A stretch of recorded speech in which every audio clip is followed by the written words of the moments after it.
Hello everyone, Kanoj sir here and welcome you student point academy. दोस्तों, आज के इस वीडियो में हम पढ़ने वाले क्लास 8 इंग्लिश बाल भारती की एक बढ़िया सी पोएम जिसका नाम है द वॉर्म। यस, ये बहुत ही बढ़िया पोएम है बच्चों। और ये जो पोएम है इसे लिखी है थॉमस गिसबोर्न ने। और थॉमस गिसबोर्न इस पोएम के बारे में कहते हैं कि जो वॉर्म्स होते हैं उन वॉर्म्स को हमें हेट नहीं करना चाहिए। जिस तरह से हमें जीने का अधिकार है उस तरह से इन्हें भी जीने का अधिकार है। तो हमें इन्हें हेट ना करते हुए, अपने पैरों से ना कुचलते हुए, हमें इन्हें जीने देना चाहिए जिस तरह से ईश्वर ने हमें बनाया है। जिस तरह से हम अपनी लाइफ का इम्पोर्टेंस समझते हैं उस तरह से हमें भी इनकी लाइफ का इम्पोर्टेंस समझना है।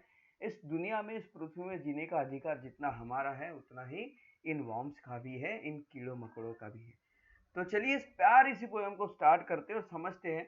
और ये जो पोएम है बच्चों, ये पोएम जो है ये ओल्ड इंग्लिश में लिखी हुई है, तो कुछ कुछ वर्ड्स आपको ऐसे दिखने को मिलेंगे जो आपके लिए नए होंगे, पर वो एक्चुअली नए नहीं है। हम जो अभी इंग्लिश जो पढ़ रहे हैं ये मॉडर्न इंग्लिश है।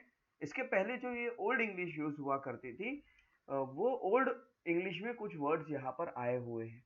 तो उन ओल्ड वर्ड्स को भी हम पढ़ेंगे और समझेंगे उनके मीनिंग्स, तो और साथ में ये भी बताएंगे आपको कि जो वो ओल्ड वर्ड है उनके मीनिंग्स क्या है और उन्हें फिर इंग्लिश में, मॉडर्न इंग्लिश में क्या कहते हैं। Okay, so let's start the warm.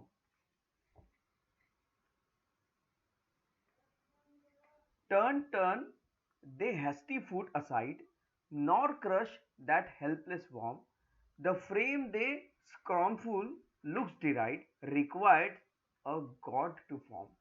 सबसे पहले यहाँ पर देख लेते, देखिए टर्न दे, यहाँ पर जो है द, ये जो टी एच वाई द है, द मतलब अभी जो हमारी मॉडर्न इंग्लिश है उसका they, T H E Y they, they उनके या तुम्हारे, ये जो द है इसका मतलब होता है तुम्हारे।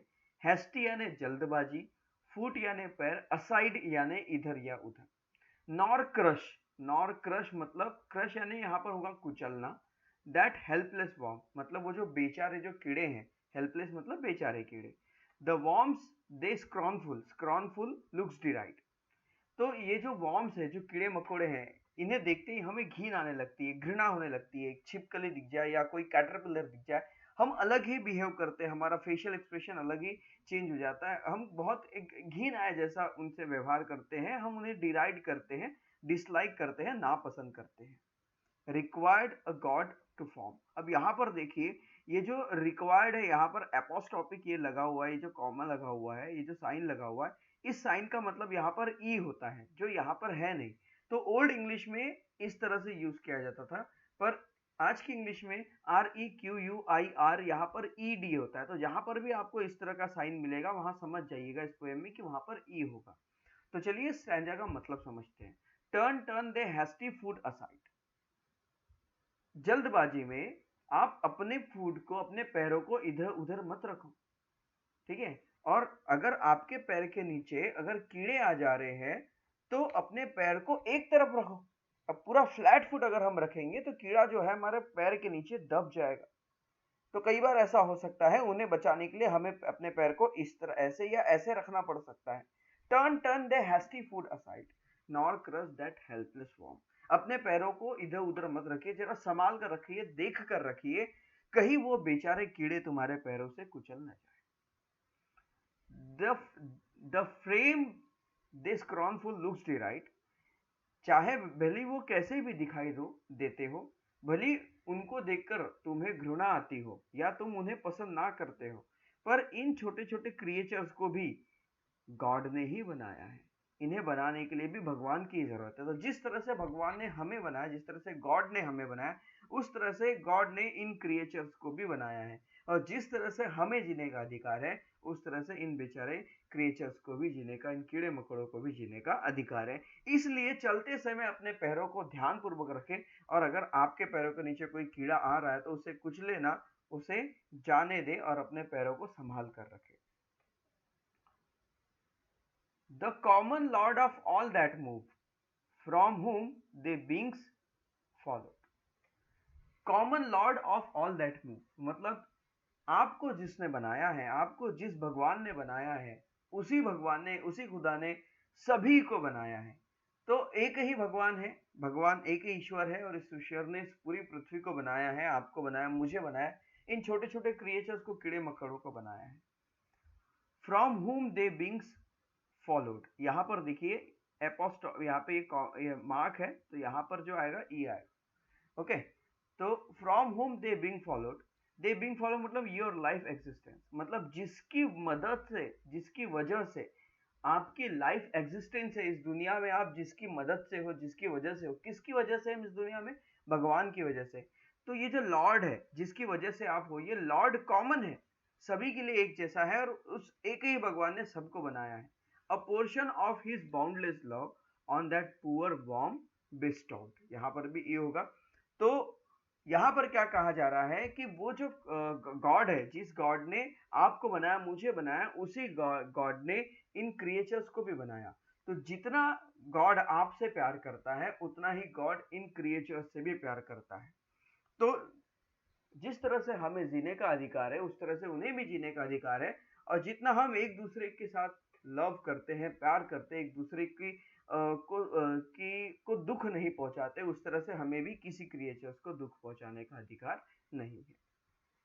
The sun, the moon, the star he made, जो गॉड है, गॉड ने सब कुछ बनाया है। द सन बनाया, मून बनाया, स्टार्स बनाया, to all his creatures free.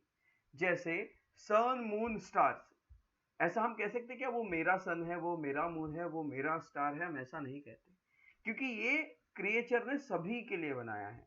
जो जैसा आपके लिए बनाया है, वैसा मेरे लिए भी वैसा बनाया है, वैसा सभी क्रिएचर्स के लिए बनाया है। हर किसी के लिए एक जैसा बनाया है ईश्वर ने। समझ में आया?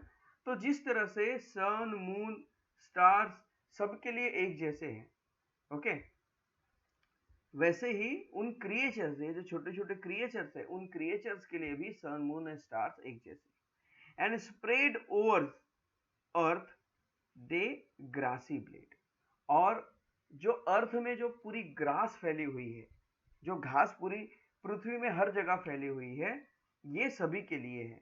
From worm as well as day, मतलब इस पृथ्वी में, इस दुनिया में जो सूरज, चांद, सितारे हैं, और इस पृथ्वी में जो पेड़ पौधे हैं, जिस तरह से वो आपके लिए हैं, उसी तरह से इन बेचारे क्रिएचर्स के लिए भी है।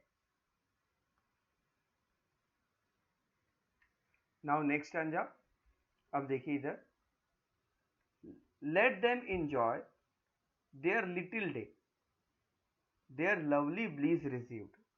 Oh, do not lightly take away the lift thou canst got you. देखो, let them enjoy their little day, हमें क्या बता रहे हैं थॉमस गिसबोर्न, हमें क्या बता रहे हैं कि let them enjoy their little day, उनका छोटा सा जीवन, उनका छोटा सा दिन उन्हें एंजॉय करने दे। आपको पता है ये जो इंसेक्ट होते हैं, इनकी जो लाइफ होती है, ये 1 2 3 दिन की होती है, इससे ज्यादा नहीं जी सकते बेचारे। तो उनकी जिंदगी का एक दिन उन्हें एंजॉय करने दीजिए, उनका जीवन उन्हें एंजॉय करने दीजिए। देयर लवली बीज रिसीव्ड, उन्हें उनके जीवन का आनंद लेने दीजिए। Oh, do not lightly take away the life thou canst not give. Canst not give मतलब होता है कैन नॉट या फिर कांट। आप इसे कैन नॉट गिव भी पढ़ सकते हैं, कांट गिव भी बोल सकते हैं, ठीक है, पर हमें पढ़ना तो कांट्स नॉट गिव ही है, क्योंकि ये ओल्ड इंग्लिश में लिखा हुआ है। तो जो कीड़े मकोड़े जो होते हैं, जो छोटे छोटे क्रिएचर्स है, इन छोटे छोटे क्रिएचर्स की जिंदगी हमें उन्हें जीने देना चाहिए, उन्हें भी जीवन का आनंद लेना चाहिए। और do not lightly take away the life thou canst not give, और हम ऐसे जीवन को नहीं छीन सकते उनसे जो हम उन्हें वापस नहीं कर सकते। हमें ये कोई अधिकार नहीं, अगर हम किसी चीज को सुधार नहीं सकते, उसे वापस लौटा नहीं सकते, तो उसे छीनने का या उसे बिगाड़ने का हमें अधिकार नहीं है। तो क्या आप किसी कीड़े को अगर अपने पैर के नीचे रोन दोगे, तो क्या आप उसका जीवन वापस दे सकते हो? नहीं दे सकते ना, बिल्कुल। तो इसलिए अगर हम वो दे नहीं सकते, तो हमें वो छीनने का भी अधिकार नहीं है। सो इसलिए कहा गया है कि let's them enjoy their little day, उनकी छोटी सी जिंदगी उन्हें एंजॉय करने दे। देयर लवली ब्लिस रिसीव्ड, उन्हें उनके जीवन का आनंद लेने दे। और do not lightly take away, इतने आसानी से, इतना आसान नहीं है कि हम किसी की भी जिंदगी को छीन ले। The life canst not give. तो जो जीवन आप दे नहीं सकते उसे छीनने का भी अधिकार हमें नहीं है। तो ये पोयम थी और इस पोयम में थॉमस गॉड ने हमें सॉरी थॉमस गिसबॉर्न ने हमें बताया है इस पोयम के माध्यम से जीवन का तरीका या जीवन का आधार। जिस तरह से हम अपनी लाइफ को इम्पोर्टेंस देते हैं उस तरह से ये जो क्रिएचर है इनकी भी लाइफ बहुत ज़्यादा इम्पोर्टेंट है और इन्हें भी इस दुनिया में जीने का अधिकार है। सो आई होप दैट ये पोयम आपको ज़रूर समझ में आई होंगी और इसके बाद जब भी आपको कोई वॉर्म्स दिखेंगे आप उन्हें मारेंगे नहीं या आप उन्हें किसी तरह की तकलीफ नहीं देंगे, है ना? आप उन्हें बस जाने देंगे या फिर किसी ऐसी जगह छोड़ देंगे। अगर वो वॉर्म्स आपके घर में आपको पसंद नहीं है तो आप उठाकर आप उसको अर्थ में किसी भी जगह खुले मैदान में छोड़ दें, पर उन्हें ना मारें क्योंकि इस दुनिया में सभी को जीने का अधिकार है। सो आई होप दैट पोएम अच्छी लगी होगी। अगर वीडियो अच्छा लगा तो वीडियो को लाइक ज़रूर कर दो और मेरे चैनल में अगर पहली बार हो तो इसे सब्सक्राइब ज़रूर कर दो और अपने सभी फ्रेंड्स के साथ इसे शेयर ज़रूर करो ताकि सब अपनी पढ़ाई मज़े से कर सके। तो बच्चों मिलते हैं नेक्स्ट वीडियो में। Till then bye bye.